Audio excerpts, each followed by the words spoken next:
Salut YouTube! Salut, j'espère que ça va. N'oublie pas de liker, partager, commenter et de soutenir financièrement si tu le peux avec la description en Streamlabs. Et on va regarder une vidéo sur l'immigration. Et on va regarder deux grands intellectuels spécialistes de l'immigration pour nous parler de l'immigration. Alors, ces deux grands spécialistes sont bien sûr psychodélique. Alors moi je l'appellerai toute ma vie psychodélique. Je sais que normalement c'est psychodélique, mais psychodélique. D'ailleurs c'est pas bizarre qu'il soit anti-drogue alors qu'il s'appelle psychodélique. Ou c'est moi qui suis con? Je sais pas, change de pseudo au pire. Rappelle-toi anti-psychodélique.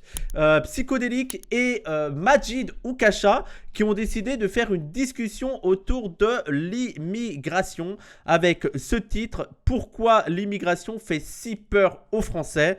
avec psychodélique. Vous allez voir, j'ai écouté 15 minutes les gens. Il y a un truc qui me fascine, vous allez voir. Je m'attendais à ce qu'ils disent de la merde. Donc oui, ils disent de la merde. Mais j'ai décidé, je me dis, ok. Les gens, je vous jure, c'est Majid Oukasha qui invite Psychodélique pour parler d'immigration. En 15 minutes, je crois que Psychodélique a parlé 2 minutes.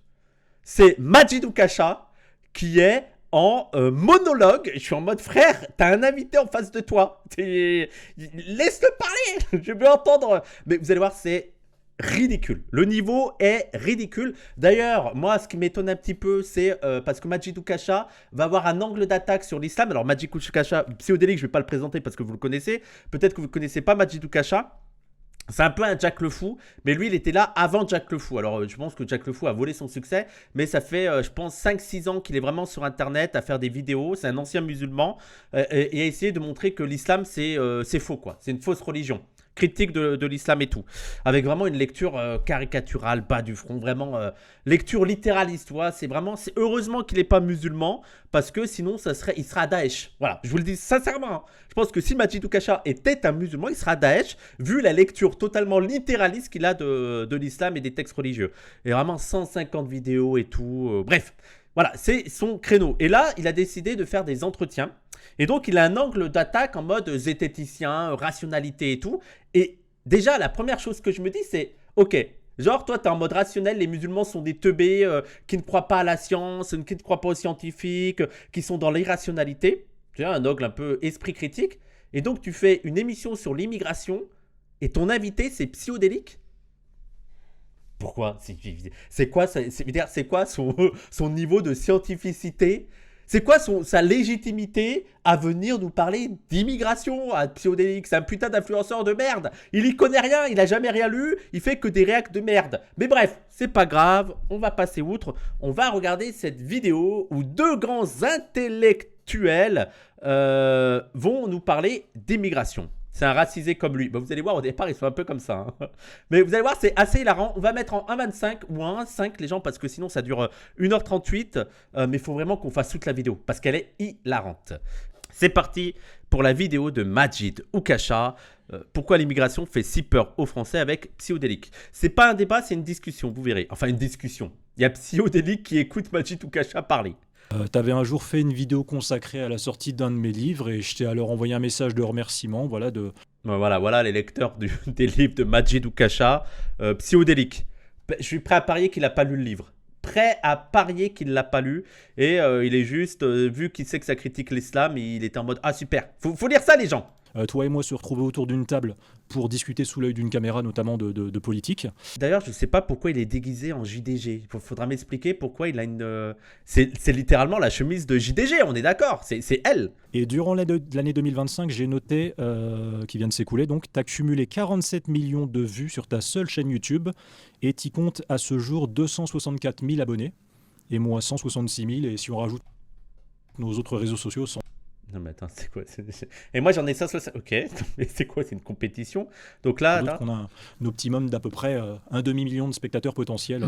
Oui, bon, c'est à peu près les mêmes. Le public de Majid Oukasha et le public de Psychodélique, je pense que c'est pas fondamentalement un public différent. Mais bon, ok. Et justement, aujourd'hui, on va échanger et comparer nos points de vue sur un sujet en particulier dont on parle toute l'année dans les médias comme sur Internet, l'immigration d'une manière générale. D'abord... Ça, c'est un sujet assez innovant, quoi. C'est nouveau, c'est frais, c'est franchement... parce qu'on n'en entend pas assez parler de l'immigration, donc vous avez raison. de continuer à parler d'immigration. Parce que toi, c'est vraiment la spécialité de ta chaîne, pour ceux qui ne te connaissent pas. Tu commentes régulièrement toute l'année l'actualité criminelle française. Ah là là, l'horreur, quoi. Psychodélique. Ça fait longtemps que j'ai pas regardé une vidéo de psychodélique, mais j'ose pas imaginer. Il y a quelqu'un qui parfois fait des extraits et tout, c'est le niveau à chaque fois, c'est une pépite, hein. J'ai vu que là, il était un peu comme, il était un peu à justifier les agissements de Ice. Voilà. En gros, Ice fait bien son travail. Je crois même qu'il avait dit que la meuf qui était morte et même le gars, c'était un peu de leur faute. Voilà, le niveau. Oui, le compte de Tonton Gênant. Voilà le niveau de psychodélique, hein. Dire Ice a raison, voilà. Amène à Et ils avaient qu'à pas chercher, ils étaient dangereux. Ice fait bien son travail. commenter les comportements de racailles ou les crimes qui font la une dans les médias. Si, alors déjà, on a le terme racaille. Il faudra que tu me définisses le terme racaille. Est-ce que c'est scientifiquement juste de parler de racaille? Voilà. Est-ce que c'est pas déjà connoté? Tu vois, je vais essayer de faire le Z chiant avec eux parce qu'ils se la jouent Z. Voilà. Est-ce que tu peux me définir racaille? Est-ce que c'est pas connoté idéologiquement parlant? C'est Notamment pas un terme scientifique, racaille, hein, je vous le dis, hein. que moi ça m'impacte, parce que toi par exemple, tu es un Français d'origine serbe, on va dire un type d'immigration plutôt discret, pour ne pas dire L'immigration serbe discrète. Non, mais t'es une immigration discrète, hein. Ça, c'est une immigration qu'on aime bien, une immigration discrète. Sachant que, bon, les fachos sur les Serbes, l'analyse raciste du suprémacisme blanc sur les Serbes. Bon, bref, on va pas revenir de tout ça, hein. Vraiment, l'image des Serbes, les barbares, les sauvages, l'Europe de l'Est. Mais bon, allez. tandis que moi je suis un Français d'origine algérienne, une des immigrations, pour être gentil, qui a une des plus mauvaises images, on va dire, je trouve, hein, je dis vraiment ça sans victimisme, mais une des plus mauvaises images parmi les immigrations étrangères en France. Et comme la plupart des Français d'origine algérienne, moi-même j'ai déjà subi plus d'une fois cette mauvaise image, et j'aimerais évidemment que ça change. Oui, on appelle ça. T'as subi du racisme. J'ai subi cette mauvaise image. Oui, t'as subi du racisme. Voilà. Vous allez voir, l'angle de Magic ou Kasha, c'est pas de nier le racisme dont peuvent être victimes les Arabes, mais c'est dire c'est notre faute. En gros, si les Arabes sont victimes de racisme, c'est la faute des Arabes. Voilà. Si tu es victime de racisme, c'est de ta faute. Voilà. La négrophobie, bah, c'est un peu la faute des Noirs. Voilà. Et, en gros, l'antisémitisme, bon, c'est un peu leur faute, quoi. Comment ça se fait que les gens sont racistes, hein? Voilà, c'est la mauvaise image. De cette parfois mauvaise image qu'il y a, et moi qui d'ailleurs les subis de l'intérieur et qui meurs d'envie d'en parler depuis des années. Vraiment, la vidéo qu'on fait aujourd'hui, je vais te dire des choses, ça fait des années que j'ai envie d'en parler en réalité. Vous allez voir les gens que là, vraiment, on a fait 2 minutes 53. Psychodélique n'a pas encore parlé. Ça va être le tour de la vidéo. C'est vraiment, j'ai l'impression que Majid Oukasha a invité Psychodélique juste pour parler à quelqu'un. Et Psychodélique en mode Quand je suis pas en tournage de vidéo sous l'œil de ma caméra, le premier sujet duquel je parle avec mes amis au quotidien, c'est la politique française, c'est comment va la France, comment on pourrait améliorer la France, les différents problèmes qu'il y a en France. Et du coup, pour moi, c'est l'occasion, cette vidéo, de... Pot de fleurs d'élique, oui, vous allez voir, c'est le thème. Pot de fleurs d'élique. Je sais bien que je ne vais pas pouvoir changer à moi tout seul l'image de la communauté maghrébine en France. D'ailleurs, je n'ai pas prétention à la représenter. Mais en tout cas, si juste à la fin de cet échange entre toi et moi, on peut sortir quelque chose de positif de cet échange, loin des banalités ou des débats hystériques qu'on peut entendre sur ce sujet, je trouve que ce serait déjà pas mal. Éviter les banalités et l'hystérie sur le sujet de l'immigration avec Psychodélique. Ah non, je pense que c'est une bonne idée. Je pense que ça va être ça. J'imagine que ça va être une discussion intellectuelle d'un haut niveau. On va tous, les gens, préparez-vous, attachez votre ceinture parce que vous n'êtes pas prêts à la tarte intellectuelle qu'on va se prendre, hein. Je vous le dis, hein. Tu es qu'un petit hystérique. Je vous jure que j'ai entendu des discussions de comptoir, de bar de comptoir beaucoup plus intéressantes que la discussion que vous allez entendre. Allez. Alors, on va passer au premier sujet. Il n'a même pas parlé là. On peut entendre sur ce sujet. Je trouve que ce serait déjà pas mal. Je crois qu'il a dit 3 mots. Ça fait 4 minutes, 3 mots. Alors, on va passer au premier sujet. Psychodélique, comme je l'ai rappelé, donc tu parles régulièrement de l'actualité criminelle en France, même quand cette criminalité vient d'immigrés délinquants, racailles ou terroristes, qui évidemment... Alors, même quand tu parles d'immigrés, tu parles de criminalité, de délinquance, même quand c'est des Arabes et des Noirs. Non, j'ai l'impression qu'il parle surtout de délinquance et de criminalité quand ce sont des Arabes et des Noirs. Mais d'ailleurs, il faudrait que... Je rêverais d'avoir parfois des discussions avec eux et de vous dire que le premier point, le terme de délinquance et de criminalité, c'est interrogé. Là, c'est pas un truc naturel, la délinquance, la criminalité. C'est aussi un objet construit socialement. Ce que la société définit comme une crime ou un délit. Mais ça, les gens, vous êtes... Ceux qui me suivent sur YouTube, restez en ligne parce que d'ici 2 semaines, il y aura une vidéo avec Gwenola Ricordo où on parlera de tous ces sujets-là. Vous verrez la différence sur la criminalité, la délinquance, la prison, entre ces deux teubés et une intellectuelle, une chercheuse qui travaille sur le sujet de la délinquance, de la criminalité, du traitement de la délinquance, du traitement de la criminalité, de ceux qu'on considère comme délinquants, criminels, innocents, etc. Et ça, c'est des questions qui, je pense, les dépassent. Dire que la notion de criminalité, de délinquance, c'est des constructions sociales, ça n'a pas toujours été pareil dans l'histoire les sociétés, c'est un sujet politique et aussi de la déviance, et que la société a besoin de la délinquance et de la criminalité pour établir une norme de ce qui est normal. Voilà, ça, c'est des sujets qui les dépassent, mais c'est pas grave. On n'ira pas tout de suite là-dessus, on va essayer de baisser un petit peu le niveau. En se comportant mal sur le territoire français, eh ben, il contribue à l'image négative ou à la méfiance en tout cas envers l'immigration en France. Voilà, en gros, sa texte, c'est que le racisme, c'est à cause des immigrés, parce que les immigrés se comportent mal, donc c'est normal que les Français sont racistes. Voilà, je vous ai résumé 1h32 de conversation. Il y a deux types de réactions de Français d'origine immigrée face à cette criminalité. J'ai l'impression qu'il y a des... D'ailleurs, il faudra me définir aussi Français d'origine immigrée.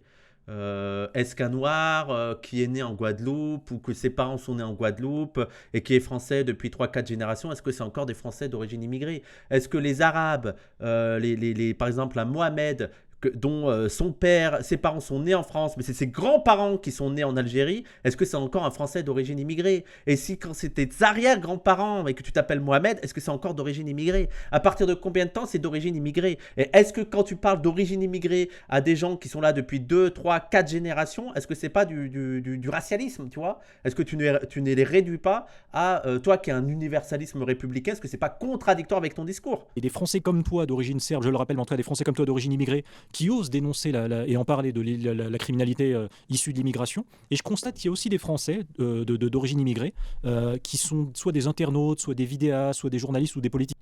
Ça, c'est moi. Il parle de nous, là. Qui, au contraire, ont peur de parler de la criminalité. Il y a ceux qui osent parler de criminalité et il y a ceux qui ont peur de parler de criminalité. Le monde se divise en ces deux catégories. Immigrés en France aident l'extrême droite, comme ils disent, et même ils traitent parfois de fachos des Français qui ont juste envie de s'intéresser aux statistiques de l'immigration dans la criminalité. Les Français qui ont juste envie de s'intéresser aux statistiques ethniques dans la criminalité. C'est juste une passion, c'est leur hobby. Ça, c'est pas... Non, mais vous pensez qu'ils ont des mauvaises intentions? Mais non, c'est juste, ça les intéresse. C'est juste pour savoir. Et encore une fois, nous, on n'est pas... Parce que là, ils caricaturent aussi les positions antiracistes. On n'est pas contre les statistiques ethniques. Sauf que quand tu es un zététicien, tu sais que les stats ethniques, ça ne veut rien dire en tant que tel. Ce qui est important, c'est quel usage, déjà, quelles sont les méthodes que tu emploies dans tes statistiques ethniques. Et donc, il faudrait définir ce que tu entends par noir, arabe. C'est des vraies questions de méthodologie. Et deuxième point, c'est qu'est-ce que tu en fais de ces stats? Prenons un truc tout simple. Le fait qu'il y ait beaucoup de Noirs et d'Arabes en prison. Nous, on n'a jamais nié que la population carcérale est surreprésentée par les populations noires et arabes. Après, tu as deux analyses politiques. Tu as l'analyse politique raciste qui consiste à dire les Noirs et les Arabes sont en prison parce que les Noirs et les Arabes sont par essence criminels. Et tu as une autre analyse beaucoup plus matérialiste, beaucoup plus marxiste, beaucoup plus qui va s'attacher aux études sociologiques, qui vont te dire ah non, il y a des mécanismes qui font que il y a des catégories de la population qui vont plus tomber dans la criminalité ou de la délinquance en raison de facteurs socio-économiques. Il y a aussi un traitement de la justice différent, aussi un traitement de la police différent. Bref, il y a une analyse teubée, c'est parce que c'est des Noirs et des Arabes, et ensuite il y a une analyse plus complexe. Mais je veux dire, on n'a pas peur de ça, quoi. On le craint pas. Qui veulent parler de la les plans sur Pseudélique qui est juste ici et lui lance un regard de mérou. Non mais ça va être ça toute la vidéo. Toutes les vidéos, Pseudélique va être... criminalité venant de l'immigration. Alors, dis-nous, Psychodélique. Est-ce qu'il y a quelqu'un... Attendez, je vais lancer le chronomètre. On va chronométrer combien de temps Pseudélique parle. Vous allez voir, ça va être assez impressionnant. Vous croyez que je rigole? Vous allez voir. Allez, c'est parti. Pour l'instant, on va dire qu'il a parlé 1 minute. Et j'abuse, hein. Je pense qu'il a parlé 30 secondes. Mais mettons 1 minute. On en est à 1 minute. Pourquoi est-ce que tu fais partie de cette première catégorie de Français issus de l'immigration? Pourquoi, alors que tu es d'origine immigrée, tout comme moi, tu penses que c'est intéressant, voire nécessaire, d'en parler, de dénoncer les criminels d'origine immigrée, au lieu de taire ce sujet? Y a quelque chose de très pertinent. Tu m'as dit j'ose en parler. Et en fait, j'estime qu'on devrait juste avoir la possibilité d'en parler. Et en fait, on est arrivé à un niveau en France où quelqu'un qui juste relate des faits, il est courageux et il ose dire des choses Alors, je veux dire, je sais pas dans quelle France il vit, mais s'il y a bien un sujet dont tu as le droit d'en parler et que tout le monde ose en parler, c'est vraiment le sujet de l'immigration. L'hypocrisie, je vois avec les yeux ce qui se passe en termes de criminalité, en termes Il voit avec les yeux ce qui se passe. C'est-à-dire que psychodélique, il n'a pas besoin de mener des études, il n'a pas besoin de... Non, non, il voit avec les yeux ce qui se passe. À partir de sa position de streamer assis dans sa chambre, il a vu avec ses yeux ce qui se passe. Il entend, oui, vous entendez avec les oreilles, etc. Non, mais ça se voit, quoi, en fait. Il suffit d'ouvrir les yeux, ça se voit. tout ça, l'inaction de la police ou l'impossibilité de la police de régler ce genre de choses. Et de l'autre côté, je vois L'inaction de la police, l'impossible. Je veux dire, les gens, je crois que je vais pas trop réact parce que c'est toujours les mêmes idées préconçues, toujours les mêmes arguments nuls, jamais étayés, toujours le même truc. On ne peut pas parler d'immigration, la police ne peut plus rien faire. Ah, les gens, t'es censuré. Ah, ça va être fatigant. Vous allez voir sur ça, ça va être fatigant. On a déjà parlé 150 fois des arguments, juste c'est rigolo à entendre. j'ai ce besoin aussi, quelque part, peut-être pour pas devenir fou moi-même, de dire mais attends, mais juste factuellement, on peut pas en discuter juste factuellement. Mais oui, discutons-en factuellement. Évitons les idées préconçues, évitons l'idéalisme. Allons sur les faits concrets et analysons autant comment la justice marche, comment la criminalité marche, comment les facteurs sociaux marchent. Mais en fait, quand on vous parle des facteurs sociaux, par exemple, tout simple, les ouvriers sont surreprésentés dans les prisons. Voilà. C'est un truc dont vous ne parlez jamais. Les ouvriers sont surreprésentés dans les prisons. Comment ça se fait que les ouvriers et les classes populaires sont surreprésentés? C'est parce que par essence, les classes populaires et les ouvriers sont plus criminels que les classes moyennes et les classes bourgeoises. Et donc il faudrait, même allant dans votre logique, surveiller davantage les classes populaires et les ouvriers pour les enfermer davantage parce que les ouvriers et les classes populaires sont beaucoup plus dangereuses que les classes moyennes et les classes supérieures. Ou il y a peut-être des facteurs sociaux, factuellement parlant. Mais nous, on est prêts à du fact. On est prêts. Ne pas nommer le problème fait que les gens en ont de plus en plus marre, sont de plus en plus exaspérés et sont de plus en plus violents et ça... Donc eux, ils se croient que les gens sont de plus en plus exaspérés par l'immigration parce qu'on ne parle jamais d'immigration. J'ai quand même l'impression que c'est plutôt l'inverse. Mais même, parlons factuellement. Psychodélique et, comment il s'appelle l'autre, Machitou Kacha. Parlons factuellement. Vous dites que l'immigration, c'est un sujet tabou et qu'on ne peut jamais en parler à la télé, personne n'ose en parler. Si vous voulez, on essaie de faire les stats sur combien de fois l'immigration est abordée à la télé. Je pense que même il y a des stats. Combien de fois le terme immigration est abordé à la télé ou dans les programmes politiques des partis politiques? Parce que je pense que ça, factuellement, tu peux le trouver. Et j'ai pas l'impression que la conclusion, ce sera que personne n'ose parler d'immigration. Je pense même que c'est peut-être l'un des premiers sujets qu'on entend à la télé. Une espèce de cocotte-minute de non-dit. C'est une espèce de cocotte-minute de non-dit et il y a rien... Avec la moitié des gens qui ont... Cocotte-minute de non-dit. On ne dit rien. Voilà, dites-moi où vous vivez. Voilà. Dites-moi où vous vivez et faites-moi un fact comme quoi on ne parle jamais d'immigration. Quand vous dites les faits, quand vous pointez ça... Et le problème, c'est qu'il n'y a pas de soupape qui permet d'évacuer un peu la pression et ça va de mal en pis, c'est de pire en pire. Donc là, les gens, vous avez eu le plus long monologue de psychodélique. Voilà. Donc là, on est à 2 minutes 40 de psychodélique sur 7 minutes 30. Préparez-vous. Précisément, tu estimes par exemple que tu es un profil de Français issu de l'immigration qui n'a pas peur d'en parler. Peut-être je pourrais te dire que l'immigration serbe en France, les Français d'origine serbe, comme je t'ai dit, ils sont plutôt invisibles, plutôt discrets en général. Alors, il faudrait voir la proportion d'immigration serbe en France, mais le racisme anti-serbe, il est assez présent, quoi. La fameuse communauté serbe sous-représentée dans la délinquance, oui, ça serait intéressant de voir à quel point, quelle est la représentation de la communauté serbe dans la délinquance. Et ça ne m'étonnerait pas, vu le racisme et vu aussi les catégories sociales qu'occupe l'immigration serbe, qu'il y ait une forme de surreprésentation. Mais bref, allons-y. La communauté serbe invisible, oui, bien sûr. J'ironise souvent, les Serbes, ils sont surtout connus pour être dans le BTP ou dans la confection. Et en termes de criminalité, c'est plus dans les cambriolages. À chaque fois qu'il y a Bon. Donc ça veut dire qu'il y a aussi une criminalité de cette immigration. Est-ce que c'est parce qu'ils sont serbes? C'est quoi? Il y a du sang serbe qui sont davantage dans le cambriolage? On a une immigration du coup maghrébine, africaine, qui explose toutes les statistiques. On parle de plus de 60... En Ile-de-France, on parle de plus de 70% des problèmes dans les transports sont issus de personnes étrangères. On parle de... Source son cul, non, je vous préchote. La source, ça va être l'autre sur Twitter. Comment il s'appelle? Marc Vaugard ou je sais pas quoi. Qui d'ailleurs m'a bloqué sur Twitter. Je sais pas pourquoi. 2-3 fois, je l'ai interpellé sur certaines statistiques, sur certaines sources. Le gars m'a bloqué. Mais moi, je vous préchote que sa stat, ça va venir de Marc Vaugard, qui fait les stats. Vous savez, c'est les trucs en violet, de la surreprésentation des Afghans dans les viols, nanani, nanana. Voilà, moi je vous dis Marc Vanguard, voilà, exactement, Marc Vanguard. Et de l'autre côté, dès qu'il y a un Français de souche qui se retrouve en tant que fait divers, là par contre ça va tourner sur tous les plateaux télé. Regardez, il y a un tueur blanc, il y a un cambrioleur, il y a tout ça. Je sais pas où c'est passé ça. Donc là, on apprend que quand le criminel ou le délinquant est blanc, on n'arrête pas d'en parler. Voilà, oui. Incroyable à vivre en fait. J'ai l'impression d'être dans un monde de fous. Bah, si tu veux, moi je peux te donner mon point de vue et tu réagis. Alors là, c'est le moment où ça y est, Psyodélique disparaît. C'est le moment où Psyodélique lui a rien demandé. Il a dit bon bah ok, c'est bien, t'as donné ton point de vue, maintenant c'est mon tour. Voilà, c'est mon émission, c'est moi qui parle, je vais te donner mon avis. Tu me l'as pas demandé, mais je vais te le donner. Allez, c'est parti. Là, Psyodélique a parlé 3 minutes 32, 9 minutes d'interview, il a parlé 3 minutes 32. En tout cas, toute mon enfance, depuis tout petit, j'ai entendu à la télévision française des militants politiques qui disaient que les Français qui n'aiment pas les Arabes ne nous aiment pas par racisme. Et j'ai remarqué... Alors que non.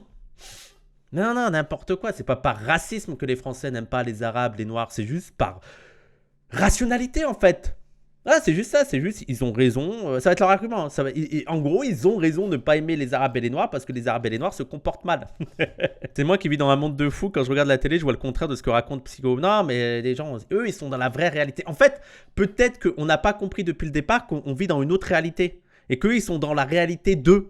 Et nous, on est dans la réalité 1. Et c'est peut-être pour ça qu'il y a des incompréhensions entre nous. En dénonçant le racisme, tu vois, dans les médias, depuis mon enfance, ils parlent beaucoup d'identifier les racistes, ils parlent beaucoup de faire condamner pénalement les racistes, ils parlent beaucoup de faire taire les racistes en les censurant.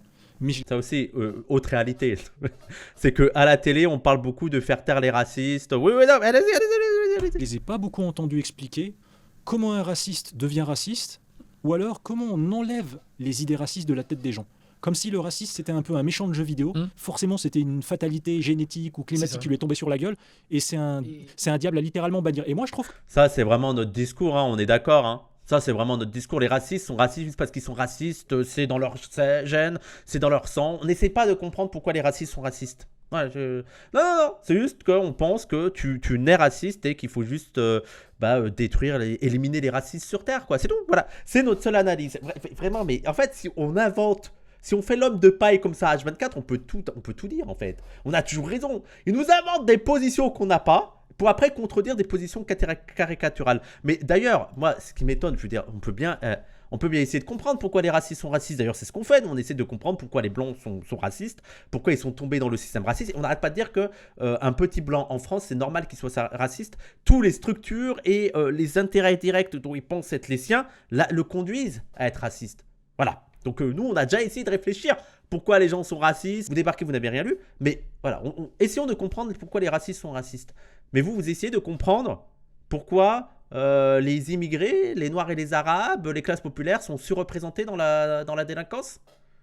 C'est quoi? C'est qu'ils sont juste délinquants? Parce que c'est bien marrant de venir dire que nous on est essentialistes parce qu'on essaie de pas de comprendre pourquoi les racistes sont racistes.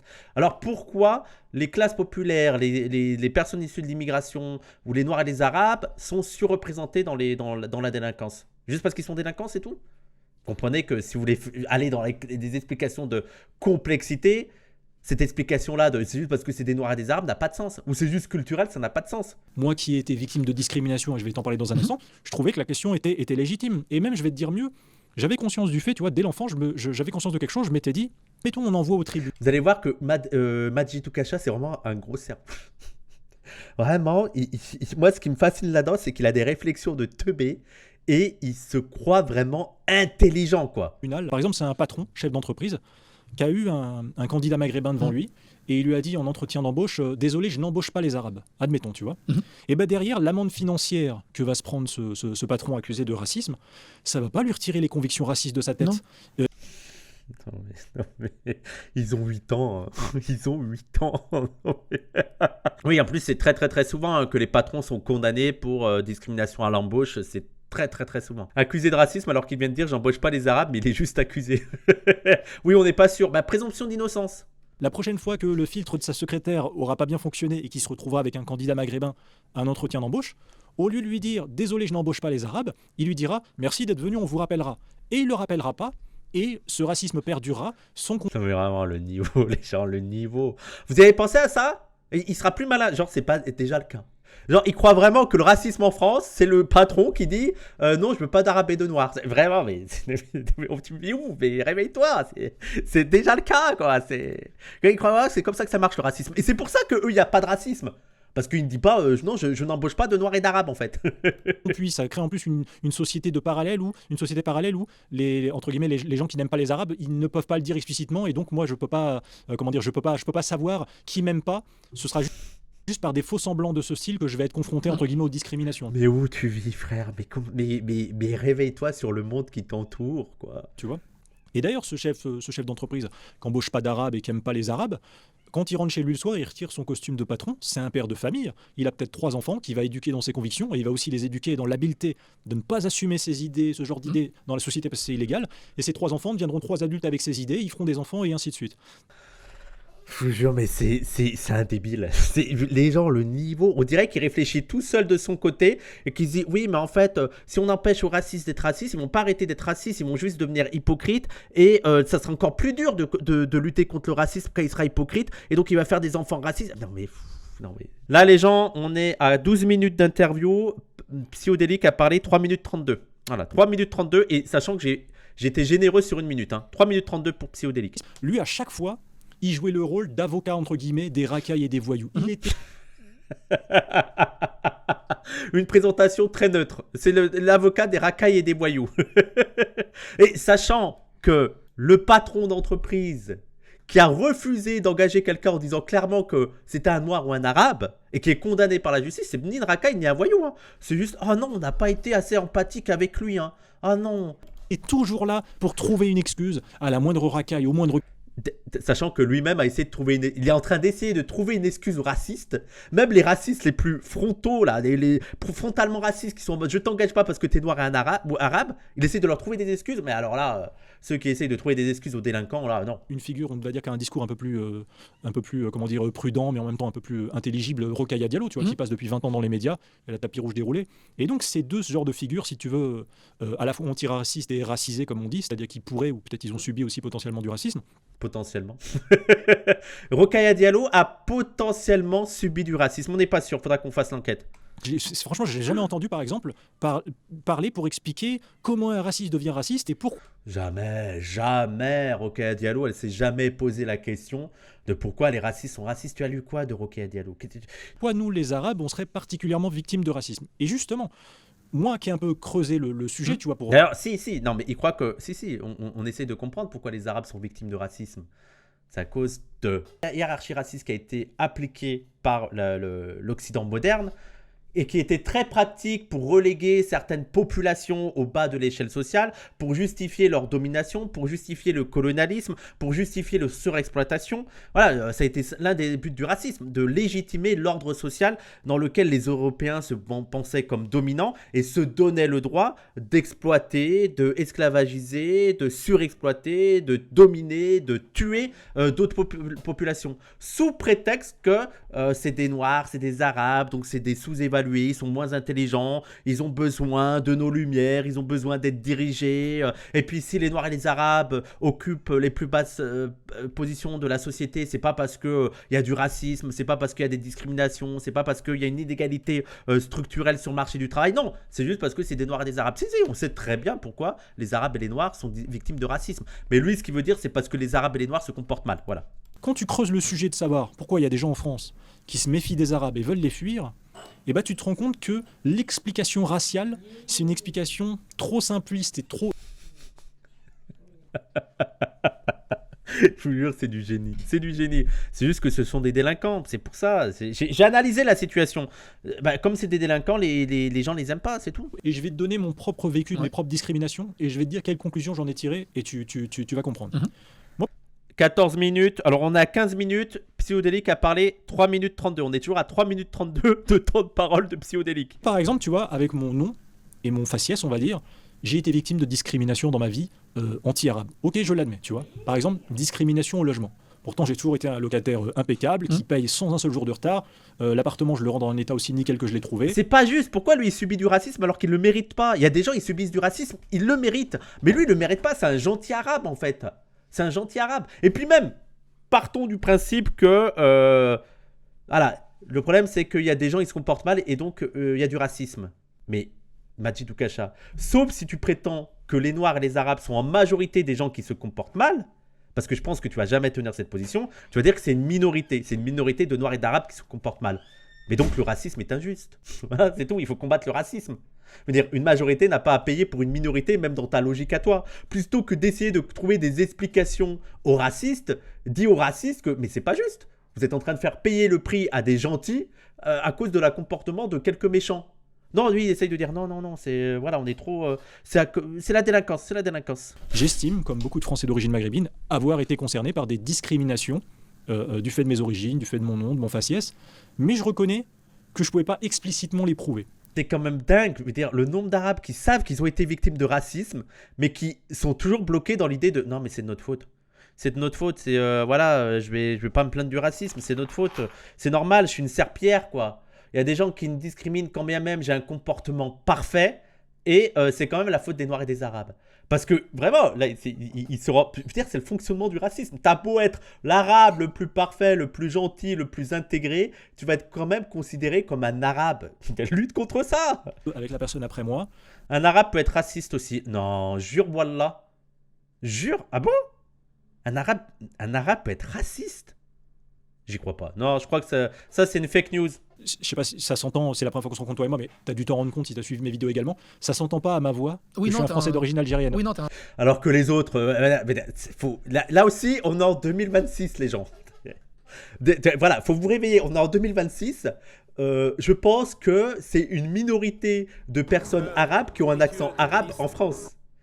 On n'a plus l'accent. Ça fait 2, 3, 4 générations qu'on est en France. Faut arrêter. Non, mais ça s'entend, moi, que j'ai pas l'accent arabe. Ça s'entend, hein. Alors que les autres, bon, voilà, quoi. Ça s'entend pas, quoi. Non, pardon, ça s'entend pas que j'ai l'accent arabe. Alors que les autres, ça s'entend. Mais moi, ça s'entend pas. Je parle très bien français, moi. Mes 3 dernières fiches de paye, blackout total, pas de réponse. Ou alors la fameuse visite qui était promise, finalement, sans explication, voilà, c'est annulé. Et quand tu vis ça 20, 30, 40, 50 fois... Le gros plan sur Psyodélique alors qu'il ne parle pas, on est toujours à 3 minutes 32 de discussion de Psyodélique sur 17 minutes. 17 minutes, l'invité a parlé 3 minutes 32. D'autres gens qui ont tes origines, qui ont aussi du mal à obtenir des visites ou obtenir des appartements, à un moment donné, tu t'admets, tu vois, cette mauvaise image. Je dis ça, mais attention, on m'a jamais entendu tenir un discours trop victimaire. Attendez les gens, il a vraiment invité quelqu'un pour dire mets-toi en face de moi, je vais te dire ce que je pense de la vie. Vraiment, c'est un principe d'interview que je trouve extraordinaire. T'invites quelqu'un pour qu'il t'écoute. Non mais on devrait faire ça en fait, on devrait faire ça. Et le peuple français est un des peuples les plus intégrateurs, un des peuples les plus comment dire, les plus ouverts, les plus tolérants. Là aussi, quand il nous dit que le peuple français est le peuple le plus intégrateur du monde, c'est qu'il a fait une étude, il a comparé tous les peuples et leur niveau d'intégrationnisme à travers l'histoire, et il en a conclu après une vraie enquête très sérieuse que le peuple français c'était quand même le plus intégrateur. Ni scolariser leurs enfants là où il y a des enfants d'origine islamique. Et j'en viens maintenant à ma première réflexion. C'était une longue introduction, je m'excuse. Mais... 18 minutes, il a parlé 15 minutes sur les 18 minutes. Mais c'est important. Elle était nécessaire. Attendez, je rajoute 3 secondes, il a dit elle était nécessaire. 3 secondes, c'est beaucoup, hein, regardez. 3 secondes, j'ai même été généreux. Et je vais maintenant parler, et je vais dire les termes comme rarement... C'est l'introduction et je vais maintenant parler. Et je vais dire les termes comme rarement je les ai entendus dans les médias. Je vais dire les termes comme... Mais pour qui tu te prends en fait? Genre là, les gens, il va dead ça. Vous n'êtes pas prêts? Il va dead ça. Il était à 2 doigts de dire, attends, prépare-toi Psyo, je vais dead ça. Je vais dire Los Talmos. Non, j'adore comment il se prend au sérieux alors que c'est un profond teubé. Moi, il me fascine la manière dont vraiment il croit qu'il est intelligent. Hein. Je m'assois, j'attends.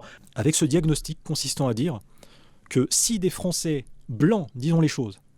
Disons les choses, allez, soyons fous. Disons les termes. On ose ici, les blancs. Allez, ça va, t'as pas peur? Les blancs, disons les choses. Que si des Français blancs, disons les choses, ont un problème avec les Arabes, ce serait soit par racisme du fait de notre couleur de peau différente, soit par xénophobie du fait de notre origine, étrangère, tu vois. Non, ça m'a l'air un peu farfelu de penser ça. Non, non, non. Dis les vrais termes, s'il te plaît, Majid. Dis pourquoi les Blancs n'aiment pas les Arabes et les Noirs. Que dans ce cas-là, ces Français blancs, ils devraient tout autant détester ces Sud-Américains d'origine chilienne, équatorienne, à la peau brune ou cuivrée, ils devraient tout autant détester ces Asiatiques, Vietnamiens ou Japonais à la peau jaune, ils devraient même tout autant détester leurs propres compatriotes français des dom-toms à la peau marron. Parce que les Français blancs ne détestent pas les Français des dom-toms. Bien sûr que non. Bien sûr que non. Non, non, non. Non, mais en plus, il ne se rend pas compte, comment on dit, qu'il y a différentes formes de racisme et que l'histoire du racisme, elle n'est pas abstraite. Elle est liée aussi à l'histoire nationale. Et donc, là, il y a une plus forte islamophobie en France, notamment due à l'histoire coloniale, la colonisation de l'Algérie qui s'est mal passée, la colonisation du Maghreb, et tu pourrais dire qu'il y a aussi une forme de négrophobie liée à cette colonisation. Et tu pourrais parler aux États-Unis, le racisme le plus puissant, c'est la négrophobie. La négrophobie est ahurissante aux États-Unis, et c'est notamment dû à l'histoire de l'esclavage, à l'histoire du pays, mais il y a aussi une forme de racisme anti-latinos. Et en France, il y avait une immigration qui serait majoritairement latinos. Je suis persuadé que les Français seraient anti-latinos. Tu vois? Et il y a aussi, ça évolue au cours de la société, ça évolue au cours de l'histoire. Les Français restent profondément antisémites, sauf que là, leur priorité, c'est surtout les musulmans, les arabes et les noirs, et secondairement les juifs. Mais rien ne dit que, et même au contraire, je pense que l'antisémitisme est déjà en train de revenir beaucoup plus frontalement et risque d'être encore plus puissant dans les prochaines années. Et on pourrait parler aussi notamment du racisme anti-asiatique. On a vu avec l'épisode du Covid qu'il peut vite se refaire beaucoup plus frontal et beaucoup plus violent selon le contexte géopolitique. Et d'ailleurs, il y a toujours un racisme anti-asiatique, sauf qu'il s'exprime d'une différente manière. Mais bref, en gros, le racisme anti-asiatique, ça va être des clichés sur les Chinois qui sont très gentils. Hein. Ah, les Chinois, ils sont bosseurs. Hein. Ah, ils se taisent, hein, les Chinois. Hein. Ah, vraiment, non, c'est des bons travailleurs. Hein. Voilà, c'est vraiment cette vision de l'immigration modèle.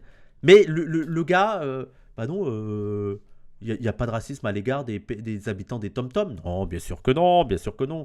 Il y a une inégalité de traitement sur les populations des Tom-Tom.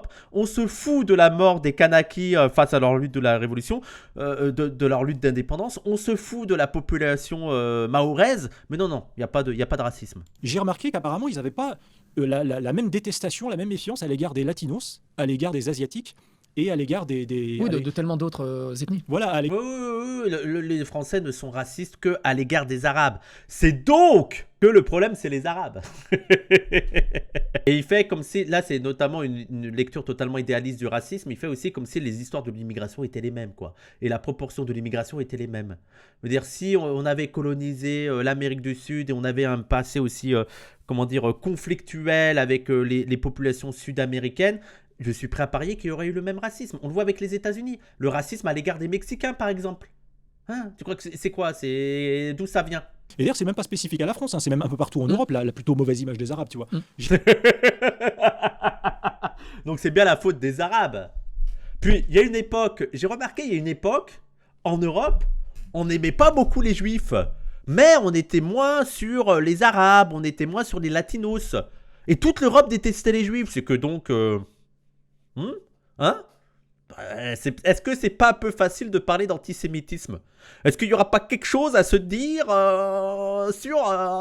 sur la question des Juifs, quoi? Non, mais je sais pas. Et je sais pas si vous avez remarqué. Ouais, je sais pas si vous avez remarqué. Moi, je l'ai remarqué avec mes yeux. Je l'ai remarqué. J'ai remarqué que... Il a remarqué plein de choses. Le gars a remarqué énormément de choses. Son boulot, c'est remarcologue. Il se pose et il remarque les choses. Il fait, oula, ouais, vous avez remarqué ça? Vous avez remarqué? Leur premier argument de justifier pourquoi ils s'en méfient ou pourquoi ils les fuient. Les gens, on a 20 minutes, Psychodélique a parlé 3 minutes 35. 20 minutes, 3 minutes 35, quand même. C'est pas la couleur de peau, l'origine étrangère, c'est le comportement avant la couleur de peau, tu vois. J'ai remarqué ça. Ouais, il a remarqué. Il y a plein d'études sur les discriminations raciales et tout, mais lui, il a remarqué qu'en fait, c'est le comportement avant la couleur de peau. C'est-à-dire que les racistes ne disent pas qu'ils aiment pas les noirs juste parce qu'ils sont noirs. Ils vont dire, ah non, c'est parce qu'ils se comportent mal, les noirs. C'est pour ça que je les aime pas. J'ai remarqué, moi, que c'était...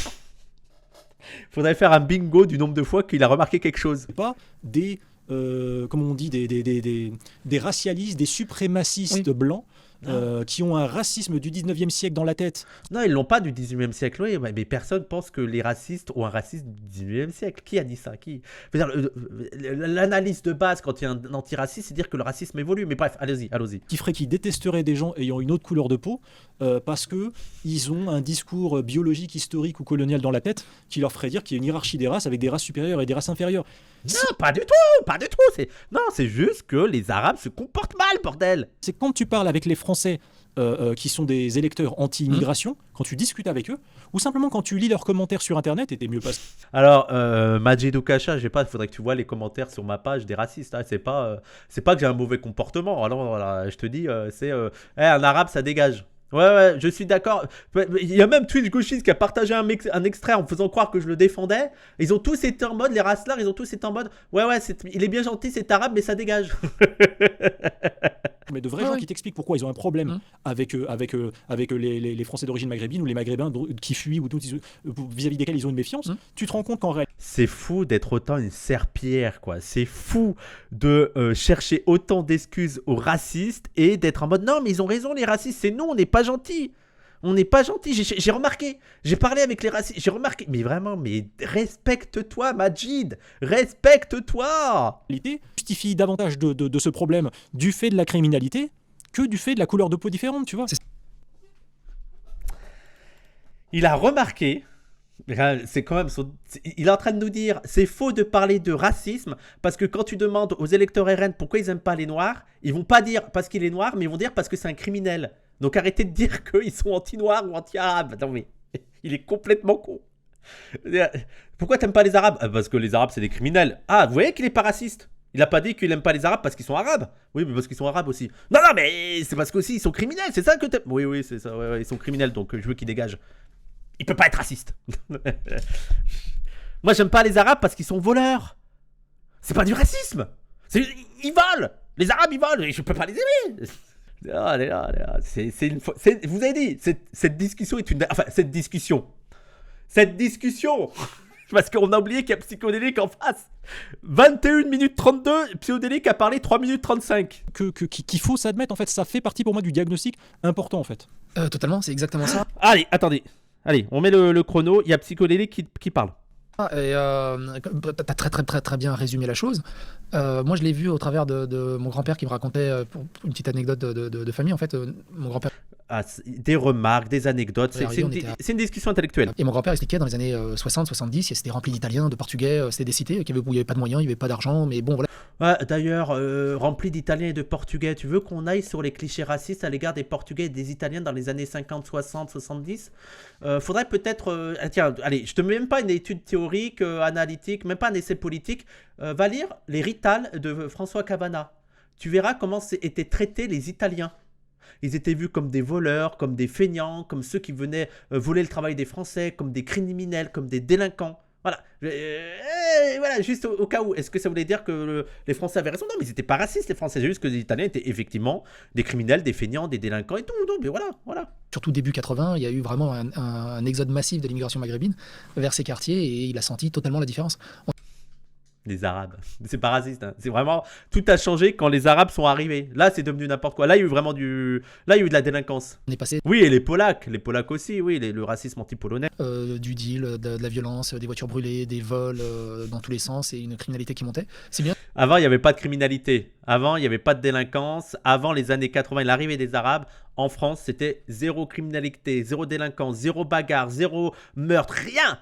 Rien, pas de deal dans les... Non, c'est les années 80. Et tout ça tiré de son grand-père. Vraiment, source, mon grand-père me racontait ça. On réduit trop facilement au « Ah, il est raciste parce que regarde, il aime pas telle personne ». Je fais « Oui, mais toi, ce que tu dis pas, c'est que telle personne lui a volé sa bagnole. » Mais attends, c'est normal qu'il aime pas les Arabes. Il y a un Arabe qui lui a volé une voiture. C'est normal qu'il aime pas tous les Arabes. C'est logique, non? C'est pas comme ça que ça marche. Il y a un Arabe qui lui a volé son pain au chocolat, donc il a raison d'être nazi, quoi. C'est quand même dingue, parce que je rappelle qu'en France, normalement, le racisme est un délit. Hein. Je rappelle, normalement, en France, tu n'as pas le droit d'être raciste, c'est interdit. Si t'es raciste, t'es un délinquant, quoi. Tu as commis un délit, quoi. Et donc, ils ont tout un discours en mode « Ah, les gauchistes n'arrêtent pas d'essayer d'excuser les délinquants, les voyous, les racailles, mais ils passent 1 heure et demie à essayer d'excuser les racistes qui, officiellement, selon la République française, commettent des délits. » Mais qui excuse qui, là? Qui est dans le discours victimaire? Vraiment, le discours victimaire, les pauvres racistes. Les pauvres racistes qui ont été victimes. Non, mais c'est nous les victimaires, hein, c'est nous. Hein. J'ai l'impression que tu peux prendre le plus gros raciste qui existe dans le coin et dire on va jamais l'entendre, ouais, les Vietnamiens, j'en ai marre et tout. Ça, Oui, non, il n'y a jamais eu de racisme anti-asiatique, non, bien sûr que non, non, jamais les racistes ont eu un racisme anti-asiatique, non, elle a été très bien accueillie, l'immigration vietnamienne, oui, bien sûr, ouais. les Vietnamiens, ils ont une bonne image de travailleurs, de personnes discrètes. Et Voilà, ils ont une bonne image de travailleurs, de personnes discrètes, il suffit qu'ils arrêtent d'être discrets, ça y est. En fait, on les tolère, c'est vraiment ça le racisme aussi, hein. C'est te tolérer si tu fermes bien ta gueule. entre guillemets, les Maghrébins des années 70-80, ils étaient plus chill ou plus intégrés. Il s'est passé quelque Alors, non, mais alors on va demander aux RN des années 80, on va demander aux racistes des années 80. Ils avaient déjà un discours anti-maghrébin. Genre maintenant, c'est juste les Maghrébins, les Maghrébins étaient plus chill dans les années 80. Ah bon, voilà. Allez lire le livre de Mal décolonisation de Todd Shepard et allez voir à quel point les partis d'extrême droite étaient extrêmement violents à l'égard des Maghrébins. Et il y avait l'idée que les Maghrébins étaient déjà des voleurs, étaient déjà des violeurs. Mais de quoi vous parlez? Genre, c'est toujours ça les racistes. À l'époque, c'était mieux. Mais non, mais à l'époque, vous aviez exactement le même discours. chose entre vraiment les toutes premières générations qui sont arrivées. Ils ont essayé de s'intégrer.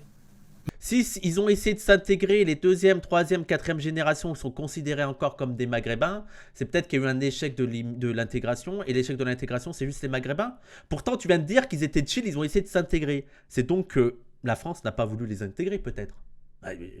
Je lance une hypothèse, hein. Et le fait que 4-5 générations après, on les considère encore comme des Maghrébins et on leur renvoie à leur apparence, à leur catégorie ethnique, c'est peut-être qu'il y a un problème, non? Non, qu'est-ce que t'en penses? Et je rappelle, c'est Psyodélique qui sort ça de son cul, hein. C'est vraiment son analyse à lui, hein.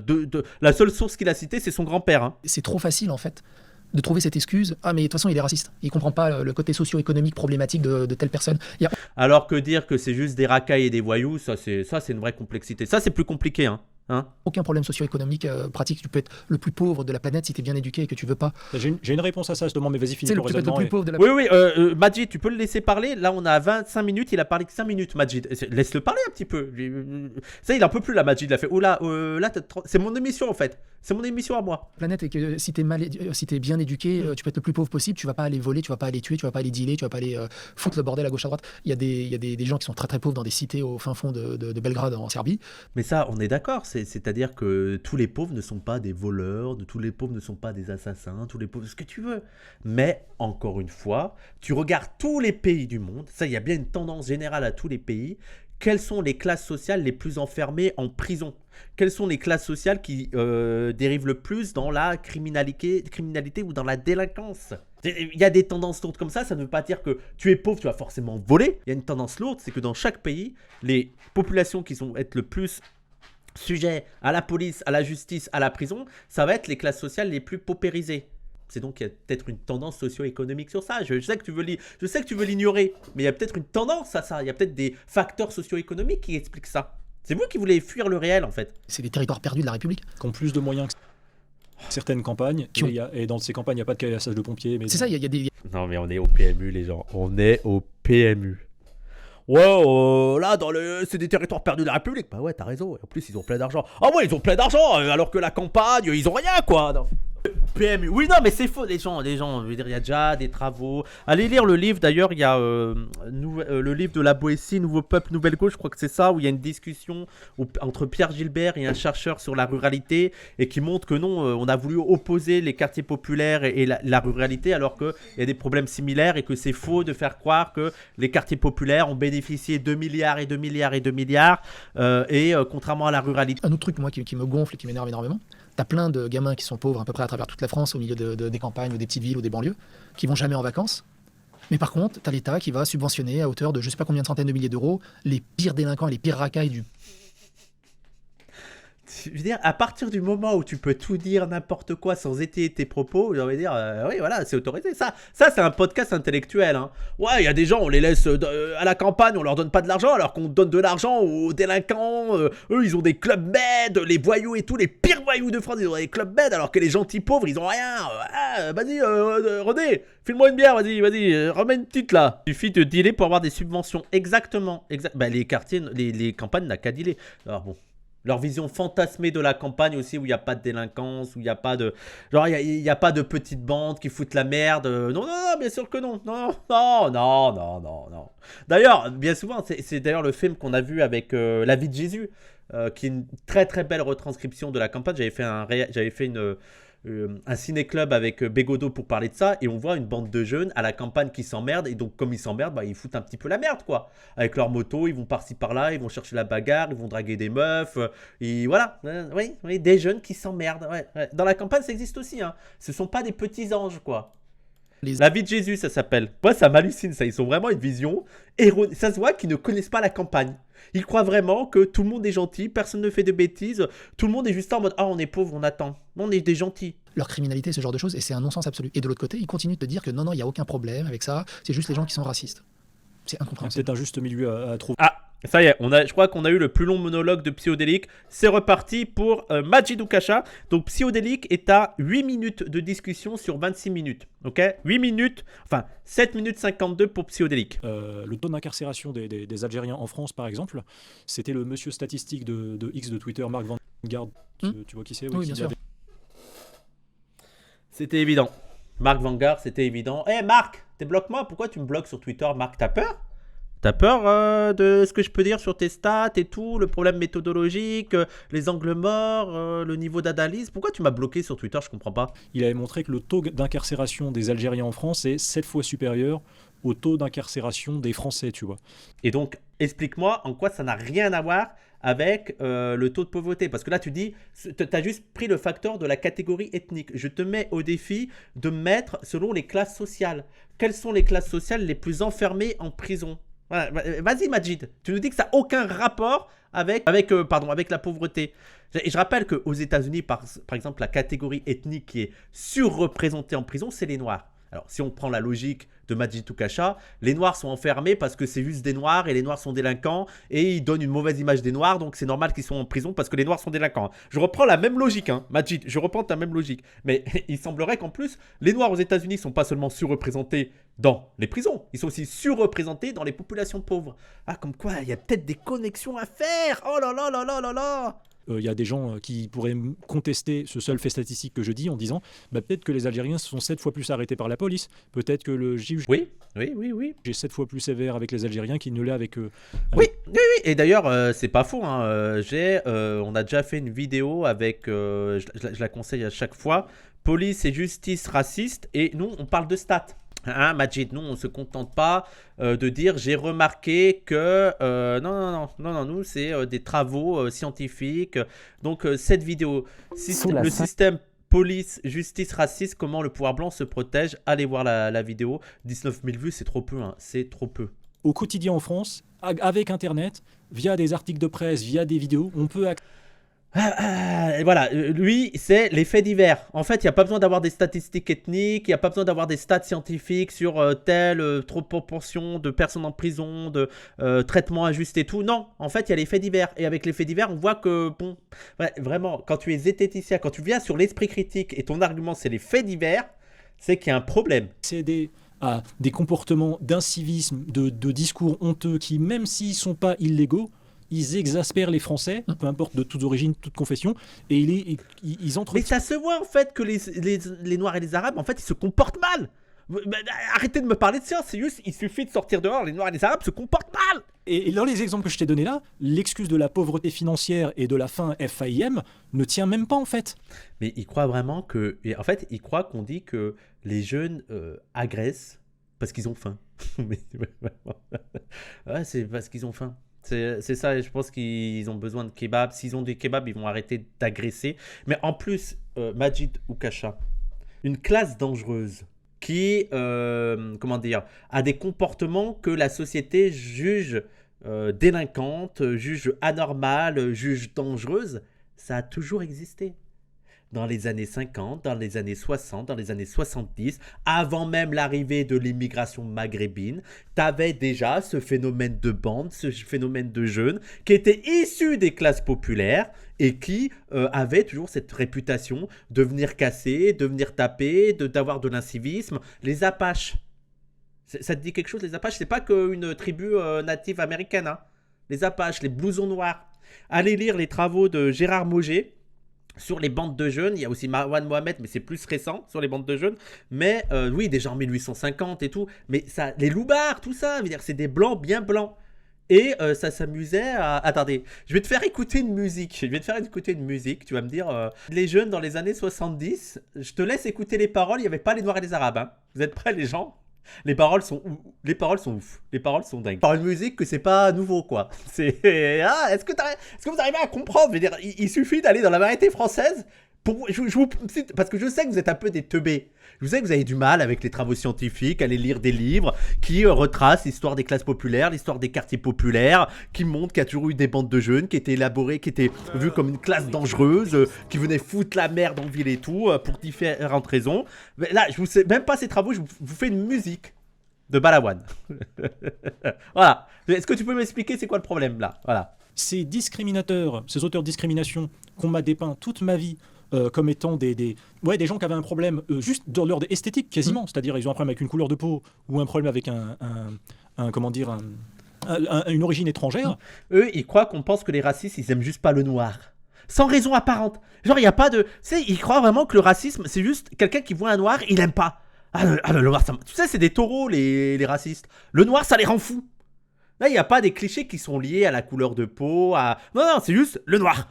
Oh putain, il y a un noir. Je déteste les noirs. Je n'aime pas les noirs. Qui ne devrait se méfier des Algériens? C'est quand même pas compliqué à comprendre. Oui, je sais qu'il existe en France, mais c'est difficile. Personne t'a posé de questions, rien. Là, t'es en monologue total, frère, et t'as un invité en face de toi. Je sais même qu'il y en a qui détestent les Arabes et qui détesteront tous les Arabes, et même moi qui me présente comme quelqu'un de honnête et un bon patriote français, même moi, il me mettrait sur un bateau et il me dégage. Ah oui, ça, cet épisode, ça t'a fait mal, hein. On se rappelle, hein, je vous avais déjà montré l'extrait où il y avait un identitaire qui disait « Ah non, mais parce qu'il discutait avec un identitaire et il disait « Mais moi, je suis un bon Français. » Majid, il disait « Moi, je suis un bon Français. Vous allez faire quoi de moi ?» Et l'identitaire lui dit « Bah, vous partez aussi, Majid. Vous êtes bien sympa, mais vous partez. » La criminalité, la surreprésentation criminelle, par exemple, des gens qui ont mes origines, ce sera leur prétexte de dire « J'ai bien raison de les détester et de ne pas les aimer. » Vraiment, les délinquants, vous avez donné raison aux nazis, en fait. C'est pas... Arrêtez. Au lieu de combattre le nazisme, lui, il décide de combattre les personnes qui tomberaient dans la délinquance. C'est ça son angle. Voilà. Il faut pas donner de justification raciste d'être raciste. C'est ça. Vraiment, c'est... Non, faut donner... Donc, faut être exactement parfait. Faut être irréprochable. Et d'ailleurs, même quand on est irréprochable, tu vois bien, tu es quand même victime de racisme. Il faut regarder en face, il ne faut pas fausser les diagnostics. C'est pas représentatif des millions de nos compatriotes français qui sont des électeurs anti-immigration, qui ont davantage un problème avec la criminalité plutôt qu'avec la couleur de peau, tu vois. C'est ça. Et c'est pour ça qu'ils sont anti-immigration. Quand bien même les travaux scientifiques montrent que on ne peut pas faire le lien entre immigration et délinquance, que c'est multifactoriel. Là, voilà, c'est pour ça qu'ils sont anti-immigrés, parce qu'ils sont contre la délinquance et la criminalité. Oui. Une réalité qu'il faut voir en fait. Il y en a qui ne veulent pas le voir, mais c'est ça qu'il faut voir en fait. Franchement, c'est vraiment une réalité. Il faut partir de ce diagnostic. Ouais, il l'a dit que c'était une réalité, donc c'est une réalité, les gens. C'est vraiment une réalité. Il l'a dit. Pourquoi vous contestez? C'est une réalité, il a dit que c'était une réalité. Plus personne ne lit pour célébrer le métissage, etc. et le brassage ethnique, alors qu'ils vivent dans des quartiers complètement monocolores et préservés. Et ça c'est les gens, c'est un déferlement de clichés et d'idées préconçues. Vraiment, c'est un demi-habile. C'est un demi-habile qui se prend au sérieux. Vraiment, il rabâche tous les clichés, toutes les phrases préconçues des racelards qu'on entend sur CNews et il croit qu'il est intelligent. D'agression à 10 contre 1, d'attentat terroriste. Tu vois, c'est ça la réalité en fait. Et je trouve, pour terminer, je te laisse ensuite reprendre un mot sur ça. Un mot, hein, s'il te plaît. Je te laisse reprendre un mot sur ça. On est à 34 minutes, 35 minutes. On a 7 minutes de psychodélique qui lui a dit. Après, je te laisse dire un mot sur ça. Peut-être que tu voudras dire un mot. Je trouve donc, moi, parce que je pense que le diagnostic est important en fait. Que depuis. Et il est en train de se faire. Il a été. Franchement, je dois reconnaître une chose à psychodélique, c'est qu'il a été poli, quoi, hein, quand même. Montrer sa pureté militante, il va montrer le fait qu'il a des bonnes valeurs, qu'il est bienveillant, qu'il est humaniste, et en fait, au final, tu te rends compte que dans sa pensée, il n'y a strictement rien. C'est juste un passe-plat d'idées préconçues qu'on lui a... C'est eux qui disent ça. On a eu 36 minutes d'idées préconçues, non étayées, j'ai remarqué que c'est la réalité, c'est comme ça et tout. Et ils nous parlent d'idées préconçues de la gauche. Hein. Et qui va défendre, avec une hargne hallucinante, les gens qui détruisent cette société. Les gens qui détruisent la société, c'est pas la bourgeoisie. Non, non, bien sûr que non. Hein. C'est pas les riches qui sont en train de détruire les services publics, qui font qu'ils maintiennent un système économique qui fait que de plus en plus de personnes dorment à la rue, n'arrivent pas à boucler leur fin de mois. Non, non, non. Ceux qui détruisent la société, bien sûr, c'est les racailles, évidemment. Évidemment. Ben, le problème, c'est pas Sarkozy, c'est les racailles. Bah oui, bah oui. Comment ils réagissent, eux, aux Epstein Files? Toi, quand tu vois qu'en plus de détruire en manière structurelle la société avec des politiques néolibérales, parce que moi, c'est ça ma vraie critique à l'écart de toute cette bourgeoisie. C'est pas que cette bourgeoisie soit décadente et qu'elle tombe dans des trucs, dans des crimes atroces. C'est aussi que structurellement, et c'est d'ailleurs parce qu'elles sont dans l'impunité qu'elles peuvent faire ça, mais qu'elles réduisent la moitié de la planète dans la pauvreté. Comment ils réagissent à ça, à voir que bon, ben, en plus, ce sont aussi des délinquants. En plus, ce sont aussi des criminels. Moi, ce qui m'énerverait, c'est de croire qu'on devrait être contre cette élite parce qu'elle a fait ça. Et effectivement, c'est une des raisons suffisantes. Mais si elle n'avait pas fait ça, il faudrait quand même être contre cette élite. Parce que même, imaginons même que cette élite avait un comportement individuel parfait, c'est-à-dire une vie de famille, tu sais, de la famille nucléaire cliché, un bon père de famille avec sa femme et tout, mais qu'en même temps, ils mettent en place des politiques qui réduisent plus de la moitié de la population dans une pauvreté extrême, il faudrait s'opposer à elle. Là, en fait, j'ai trop peur que... Ah non, mais le problème, c'est juste ça. Bah, ça fait partie du problème. Et d'ailleurs, ils font ça parce que c'est une élite qui est au-dessus des lois. Mais, même s'ils étaient parfaits et qu'ils n'avaient pas commis ces délits-là, ces crimes-là, il faudrait quand même s'opposer frontalement parce que leur politique est meurtrière. Même s'ils n'avaient pas directement violé, ils participent à maintenir une société patriarcale, une société de la domination masculine, une société de classe, une société raciste. Ils font quand même des victimes. Voilà. De manière indirecte, ils ont du sang sur les mains. Et ils en ont aussi de manière directe. Voilà. Des gens comme Claire Géronimi ou Lola ou Thomas Crépol et tout ça vont être quasiment caractérisés comme des vilains racistes qui n'ont pas droit à la parole. Lola, Attends. À la rigueur, je me rappelle plus le nom du gars qui est mort là, qui vient de citer... dans la fête, à la campagne et tout, à la rigueur, moi je ne pense pas qu'il était raciste, je veux dire, c'est même pas le sujet, je veux dire, quand bien même il était raciste, il ne méritait pas de mourir, mais Lola, toi Thomas, si tu veux, je suis sûr que tu peux trouver un fou du bus qui va dire que, ouais mais Thomas il était raciste, comme si c'était une justification au meurtre qu'il a subi, tu vois, alors que la question du racisme qui est mobilisée, c'est juste pour dire non, il n'est pas, Thomas n'est pas mort juste parce qu'il y avait des vilains racistes qui sont arrivés. C'est qu'il y a eu une confrontation à partir d'insultes racistes des deux côtés et ça a amené à ce drame. Mais Lola, quand est-ce que, je veux dire, qui a osé dire que Lola était une grosse raciste? Non mais attendez, non mais... Pourquoi on se fait chier avec les 5-10% qu'on voit, on met tout le monde dans le même panier, on vivra plus tranquille. Et c'est ça qui est très très grave. Et c'est oui, il en est à 9 minutes 18 de temps de parole psychodélique sur 37 pour ça, moi, minutes. j'insistais sur le fait de dire, tu vois, le racisme, c'est-à-dire discriminer quelqu'un. Il n'écoute pas l'invité. Sincèrement, il n'écoute pas l'invité. Il ne rebondit pas, il ne lui pose pas de questions, rien. Genre, c'est vraiment... T'as un invité, Majid, t'essayes de le mettre en avant, t'essayes de l'écouter, t'essayes de le faire parler. Tu n'as pas invité quelqu'un pour qu'il t'écoute parler. Tu n'as pas compris le principe d'une interview. Oui, il y a une discrimination, mais c'est le moyen, mais c'est pas la fin en elle-même. C'est pas le fait que j'ai cette peau. En fait, quand tu... Mais personne... Mais attendez, mais c'est vraiment ça. C'est vraiment ça. Lui, le racisme, c'est seulement les gens qui n'aiment pas la pigmentation noire. Mais personne... n'aime pas les noirs juste parce qu'ils ont une pigmentation noire. Mais t'es débile. Vraiment, c'est ça les racistes. Ah, moi j'aime pas les noirs, leur pigmentation là, vraiment sombre. Ah non, mais tu n'as pas compris. Tu n'as pas compris le principe du racisme. C'est vraiment, moi, les gens, je ne sais pas quoi dire tellement on part de loin. Je crois vraiment que c'est juste la pigmentation qui fait que les gens sont intolérants avec cette personne et ils ne voient pas comment... On va relier, le racisme, c'est quoi? C'est relier des caractéristiques sociales, comportementales, idéologiques, etc.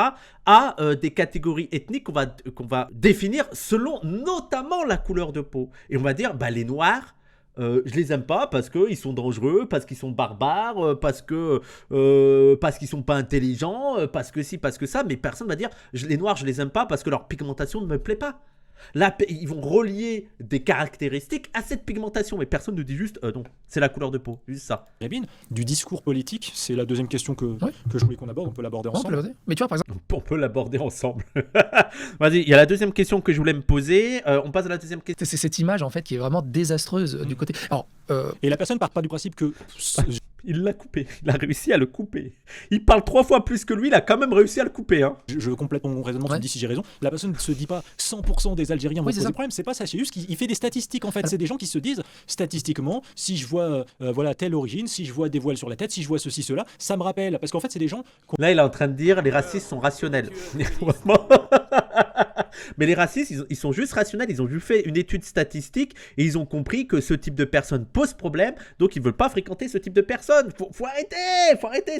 C'est juste des gens qui ont un esprit critique et qui comprennent que les Noirs et les Arabes sont effectivement un danger. C'est tout. j'ai une question subsidiaire qui me vient. Je sais pas si Vas-y. ça vaut le coup Ouais, de l'aborder vas-y. maintenant ou après. Vas-y. Mais c'est surtout les Algériens, les Tunisiens, les Marocains. Ils ont une image moins sulfureuse quelque part. Qu'est-ce qui explique la différence?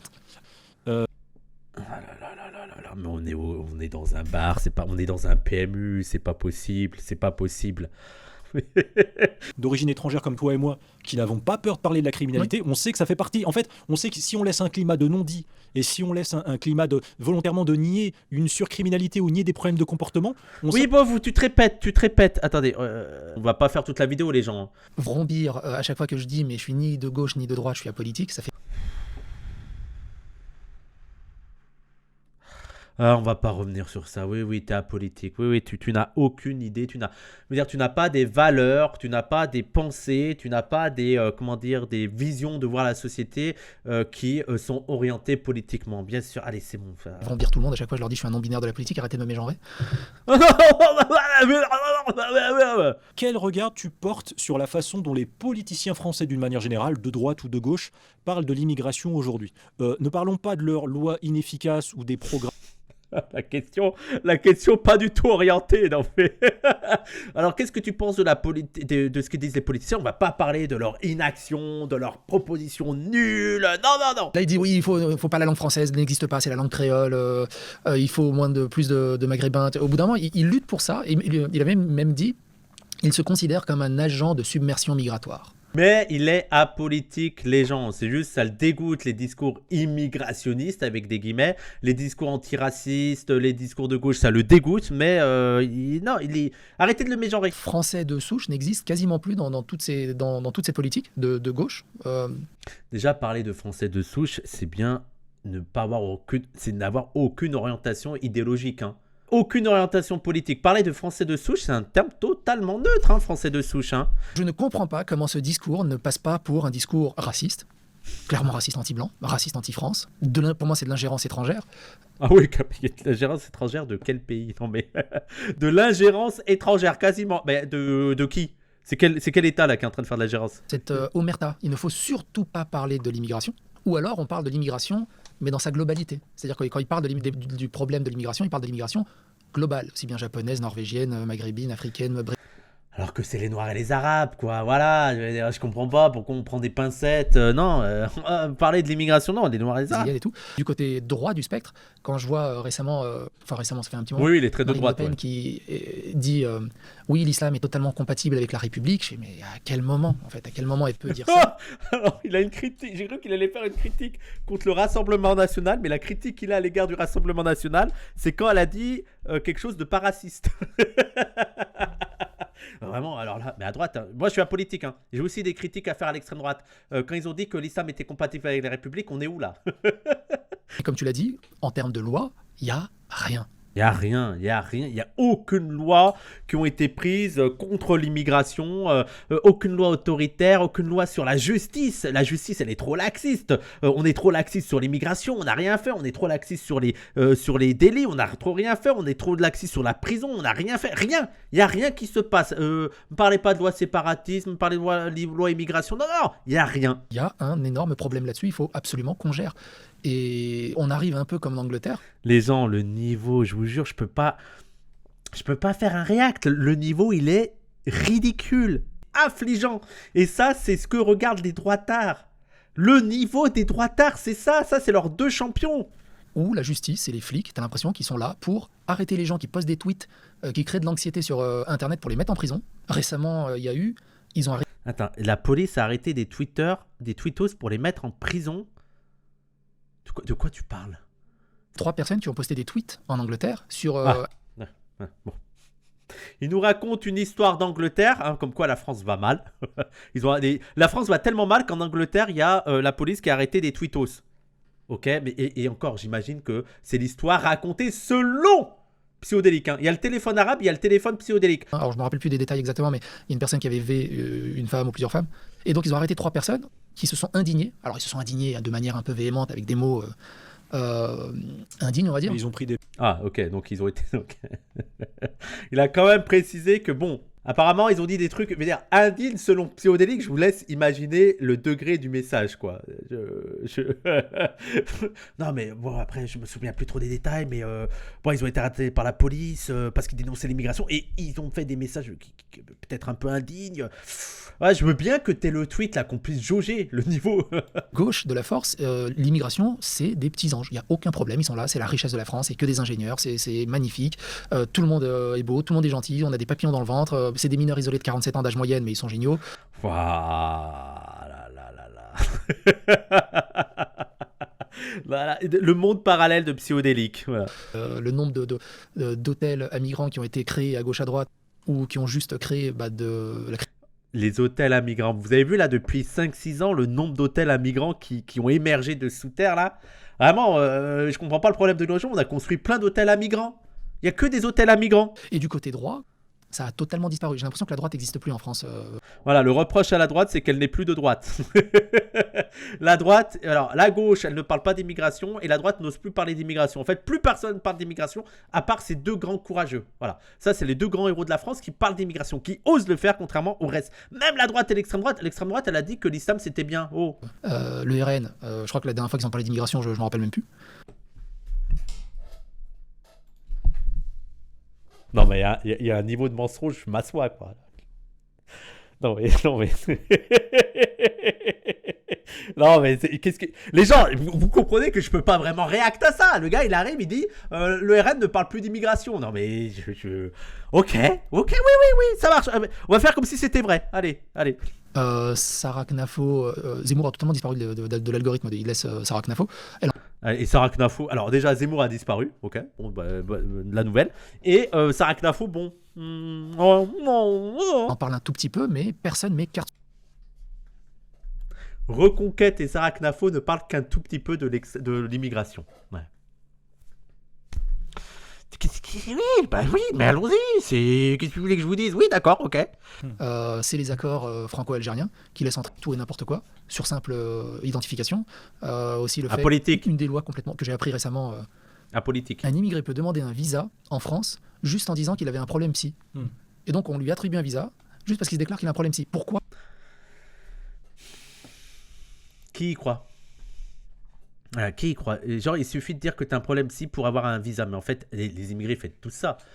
Pourquoi ceux qui n'ont pas de visa ne le font pas? Psyodélique vient de vous dire que si vous dites que vous avez un problème psy, vous avez un visa.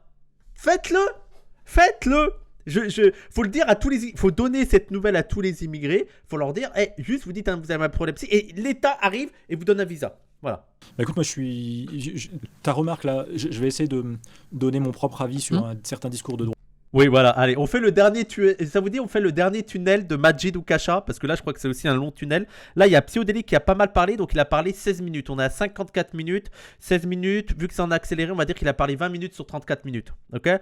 Bon, pour une interview, c'est pas mal. Allez, il va donner son propre avis. Il ne rebondit pas sur l'invité et tout. Non, il va donner son propre avis. Il y a une façon de parler de l'immigration de certains politiciens de droite qui me dérange. Peut-être je raisonne en termes d'efficacité électorale, alors que je suis absolument pas ni politisé, ni un conseiller politicien, mais... Il n'y a pas de politisé sur cette émission. Vous n'êtes pas politisé du tout. Je sais pas pourquoi vous parlez que d'immigration, de politique et tout, mais alors que vous n'êtes pas politisé, mais... Il y a beaucoup d'électeurs français, en général plutôt de droite. Ils entendent des politiciens qui disent que l'immigration est un problème ou dénoncer les problèmes venant de l'immigration, il faut être très précis. Ouais. Et ces électeurs facilement se disent « Ah ouais, Eh, ce politicien est courageux, hein. Eh, lui au moins il a dit les termes, hein. Eh, t'as vu? Et il a dit le mot immigration, hein. Il a dit le mot qu'il fallait, hein. Ça prouve qu'il est lucide et courageux. Non, mais attendez, parce que là, là, il reproche aux politiciens de parler d'immigration sans vraiment traiter de le problème de l'immigration. En fait, il est en train de reprocher de mentir. Mais depuis le début, vous dites que plus personne ne parle d'immigration. Donc comment tu peux dire en même temps que personne ne parle d'immigration et reprocher aux politiciens de parler d'immigration? Bah, sans vraiment le traiter. Mais c'est donc que l'immigration, les gens en parlent. Il y a une contradiction dans votre truc. Politicien de droite, pas tous mais beaucoup, pour moi il est utilisé pour ne pas aller trop loin dans l'analyse, au prétexte que non c'est bon, regarde dans mon discours, j'ai mis le mot immigration, le mot censé suffire. Ça jette le propre sur toute l'immigration par définition de dire l'immigration. Or, pourquoi par exemple des Français d'origine portugaise, polonaise ou vietnamienne, pourquoi ils devraient allumer leur télévision et entendre les politiciens à la télé dire l'immigration pose problème? C'est ça. Dans le sens migratoire inverse, pourquoi des Français qui... Ah, c'est ça, genre c'est pas l'immigration qui pose problème, c'est les Noirs et les Arabes. Voilà, c'est ça. Et surtout les Arabes. Est-ce que cette immigration vient en France légalement ou pas? Est-ce que le peuple français y a consenti et a voté pour ça? Ou est-ce qu'on lui a pas demandé son avis et le peuple français se contente d'élire des gens, ils élisent des faiseurs de promesses et ensuite vont leur mettre des couteaux dans le dos? Ben, eux, ils sont en mode déni démocratique, mais seulement sur le problème de l'immigration. Il n'y a que sur le problème de l'immigration, il n'y a que sur l'immigration qu'il y a un déni démocratique et que le peuple n'est pas écouté et se voit imposer des politiques qu'il n'a pas demandées. Ah, il découvre les démocraties libérales dirigées par la bourgeoisie, mais seulement sous l'angle de l'immigration.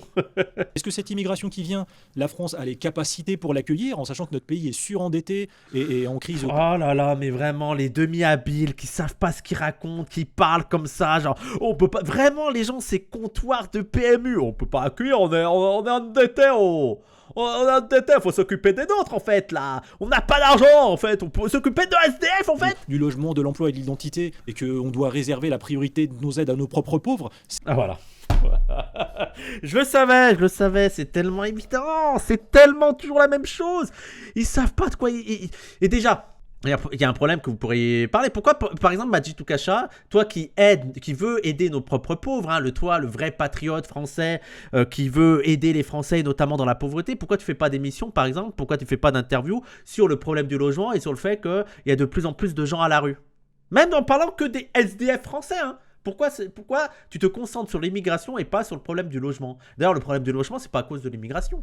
Il y a plus de logements vides qu'il y a de gens qui dorment à la rue. Je veux dire, mathématiquement, c'est bon, c'est réglé normalement. Hein. Vouloir aider les siens en priorité, ça veut pas dire qu'on déteste les autres. Pareil, se demander, est-ce que cette immigration qui vient, est-ce qu'elle commet des crimes ou pas? Est-ce que c'est...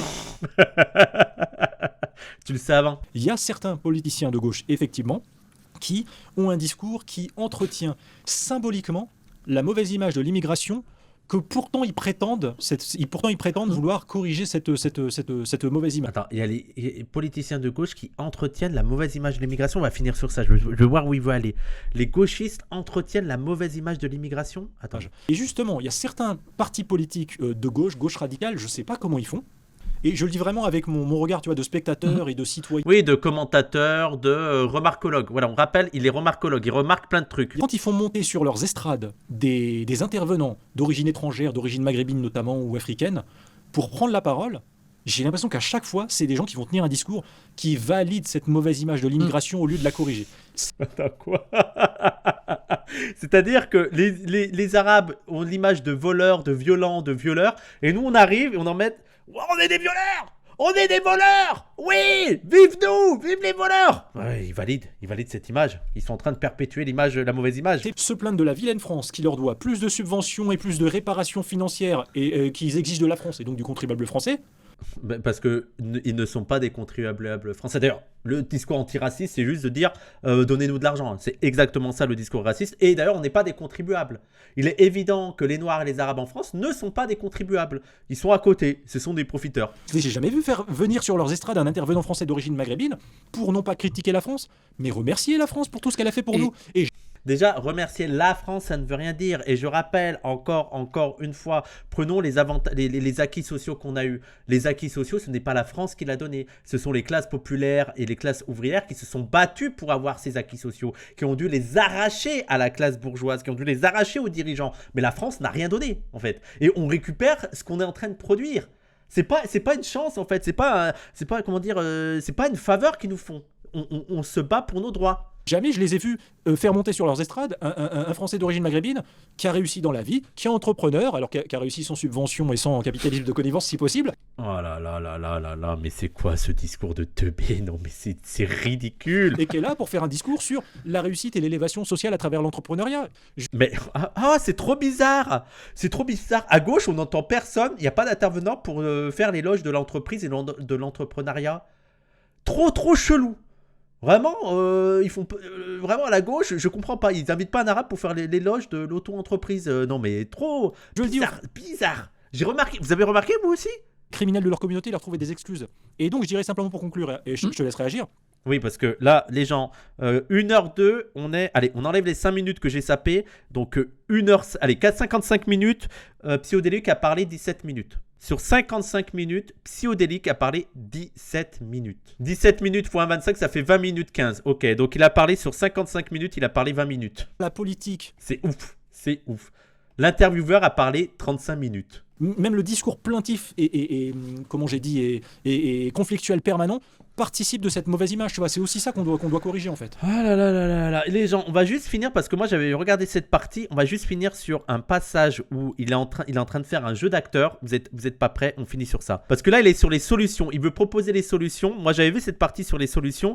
Et en gros, sa solution pour lutter contre le racisme, c'est juste de convaincre les Noirs et les Arabes d'aller dans le discours sécuritaire. Voilà. Lui, il dit, mais les politiciens, ils n'ont pas pensé à ça. Mais en fait, il faudrait convaincre les Noirs et les Arabes gentils d'arrêter de voter pour la gauche et de plutôt voter pour la droite et de comprendre qu'il faut aller dans un discours sécuritaire pour virer les criminels, pour lutter contre le racisme. C'est ça son explication, mais juste regardez, c'est assez hilarant. Vous êtes prêts? Il y a un talent d'acteur, vous n'êtes pas prêts. Pour moi, lui, ça devrait être une top priorité qui vote pour virer les criminels de l'espace public, parce qu'en fait, le dernier des plaisirs les plus simples dans la vie d'un pauvre, c'est juste de descendre en bas de chez toi. Oui, parce que lui, il a un discours aussi, le pauvre, son vrai problème, le pauvre, c'est l'insécurité.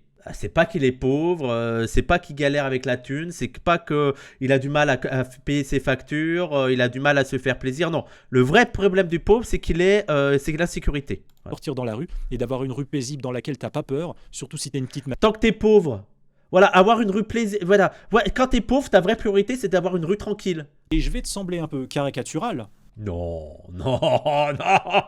Mais moi, si j'étais un Français d'origine maghrébine, arabe ou musulman, qui vit dans une cité avec énormément de crimes, et qu'un politicien bourgeois qui vit dans un centre-ville bien cossu, loin de ma cité, il me disait « Hé Mouloud !» Attention, les gens, voilà, c'est la séquence que j'ai vue. On se quitte sur ça, vous allez voir, c'est absolute cinéma. Vous êtes prêts? Jeu d'acteur extraordinaire, situation totalement vraie. Allez, vous êtes prêts? C'est parti. Dans un centre-ville. Et ça va être long, hein. Vous allez voir, ça va être long. Bien cossu, loin de ma cité. Il me disait Hé Mouloud, on est d'accord, hein? On veut une police désarmée, hein? Parce que la police avec ses armes, on est d'accord qu'il risque de tirer sur les criminels, hein? Et toi Mouloud, je sais que t'es un tribaliste et un communautariste. Je sais que tu te solidarises des criminels de ta communauté au lieu de vouloir les en exclure, je le sais. Mouloud, on est d'accord aussi, hein? Les caméras de sécurité dans la rue, on n'en veut pas, hein? Parce que les caméras, la surveillance, c'est suspicieux envers toi et les tiens, hein? On est d'accord. Ouais, alors, pour l'instant, j'y crois totalement. Il réalise de ouf. On n'en veut pas, hein? Parce que les caméras, la surveillance, c'est suspicieux envers toi et les tiens, hein? On est d'accord, hein? C'est un peu stigmatisant. C'est un peu un début d'accusation, quelque part, mettre des caméras dans de sécurité dans les rues. On est d'accord, hein? On est d'accord aussi, Mouloud, hein? Les gens qui, au quotidien, dans ta cité, qui cassent des vitres, qui taguent, qui brûlent des bagnoles à la Saint-Sylvestre et au 14 juillet, qui font de la motocross toute la nuit, ils font des roues arrière, ils font du boucan, personne n'arrive à dormir. On est d'accord, faut laisser ça, faut laisser les... La tête de Psyo qui voit ça, même lui, il doit être en mode, mais je comprends pas. En plus, je me perds un petit peu dans les rôles. Attends, déjà, c'est qui parle à Mouloud? Déjà, je comprends pas ce que... Faut laisser ça, faut laisser les gens s'exprimer, qui fassent ce qu'ils ont envie de faire. On n'a pas à arrêter les gens, on les laisse libres. Et nous, derrière, on nettoiera, on passe notre temps à nettoyer avec l'argent du contribuable français. Bah oui, parce que l'autorité, c'est facho, hein. Nous, on n'est pas des fachos. Et on est d'accord aussi, Mouloud, hein. L'immigration clandestine, on doit en faire venir chaque année des dizaines de milliers de gens, même si on ne sait pas d'où ils viennent, même si leur culture n'est pas forcément compatible avec la nôtre, même s'ils ont des taux de criminalité beaucoup plus élevés que la moyenne nationale. Et toi, t'es un bon, toi t'es solidaire, toi t'es tolérant. Tu vas tolérer qu'ils viennent vivre dans ta cité. Ouais, parce qu'ils vont pas vivre dans ma cité à moi. J'ai pas de cité d'ailleurs, j'ai un beau quartier, je te le rappelle. Ils vont vivre dans ta... Non mais... Les gens, c'est long, c'est ridicule, c'est tellement pas réaliste, c'est tellement caricatural, je veux dire, c'est le camp du réel. Ça, c'est le camp du réel. Voilà les arguments du camp du réel. Cité. Tu vas vivre avec eux parce que toi, tu es tolérant. Et leurs enfants, ils vont venir être scolarisés dans l'école de tes enfants. Non, pas dans l'école privée de mes enfants, tu vois. L'école de tes enfants. Donc, ils vont ralentir le rythme scolaire de l'école. C'est Dava. Oui, c'est vraiment Dava. De tes enfants. Ils vont faire baisser le niveau général de l'école de tes enfants. Parce que toi et tes enfants, vous êtes solidaires. Hein, vous êtes tolérants. Vous allez prendre sur vous et tolérer tout ça. Comment vous pouvez accepter les gens qui ont mes origines, qui ont ma couleur de peau, qui ont mon patronyme? Le regard face cam. Le regard en mode... vous avez été... Comment vous pouvez croire à ça? Les gars, comment c'est possible? Comment vous pouvez tomber dans le piège de ce discours? Vous comprenez pas qu'on se fout de votre gueule, franchement? T'as parfaitement résumé. Attendez, il y a un dernier petit commentaire, écoutez-le bien. On est censé être les populations les plus pauvres, on est censé être les populations les plus victimes de discrimination. On a tout à gagner à vouloir plus de sécurité. T'as vu comment je t'ai un peu théâtralisé la façon dont ils te présentent ça de façon subversive? C'était bien. T'as vu ce que je t'ai fait? T'as vu ce que je t'ai... T'as vu comment je t'ai bien théâtralisé le truc? Je l'ai pas trop bien résumé? T'as vu? Non mais... C'est un teubé, les gens. C'est ridicule. C'est ridicule. T'as vu comment je t'ai un peu théâtralisé la façon dont ils te présentent ça de façon subversive? J'ai failli voter pour toi. Je me présenterai jamais en tant que chrétien, mais on a vraiment l'impression. Genre, ils arrivent à... C'était trop bien. Je l'ai pas trop bien fait? On a vraiment l'impression que c'était vrai. Même moi, d'un coup, j'ai oublié que j'étais dans un rôle. Hein. J'étais dedans. Hein. Voilà, les gens, voilà. Je veux dire, je n'ai pas de conclusion. Je veux dire, c'est absolu de cinéma. Les gens, on a beaucoup rigolé. Dites-vous qu'on perd contre ce genre d'argument, quoi. Dites-vous que c'est le niveau de l'extrême droite. Regardez, on va finir sur les commentaires. Regardez les commentaires. Au final, 2 vidéastes font plus pour la France que toute la classe politique de ces 30 dernières années. Majid nous prouve qu'il n'est pas qu'un islamo-critique indispensable. Il est intellectuellement intéressant pour la critique de la victimisation gauchiste de la société française. Très bon débat à tous ceux qui l'ont vu. Il faut qu'on le partage en masse. Bon, voilà, écoutez les gars, on a bien rigolé quoi, mais c'était pathétique quoi. C'était pathétique, arrêtez. Majid, continue à faire tes critiques de l'islam parce que déjà que t'es pas très bon sur ça, mais alors quand tu vas sur les autres débats, c'est un ridicule. Surtout, donc déjà c'était pas un débat, c'était une discussion, c'était une interview. Majid, dernier conseil juste pour t'aider, laisse parler l'invité. Une interview, c'est pas inviter quelqu'un pour qu'il t'écoute parler. Une interview, tu dois faire parler ton invité. Je sais pas, mais au pire, fais des streams, tu auras 2 heures pour parler tout seul, tu pourras répondre aux questions et tout. Mais ça, c'était pas une interview, voilà. Voilà, donc juste soutien à Psyodélique, libérez-le. Libérez-le de cette interview.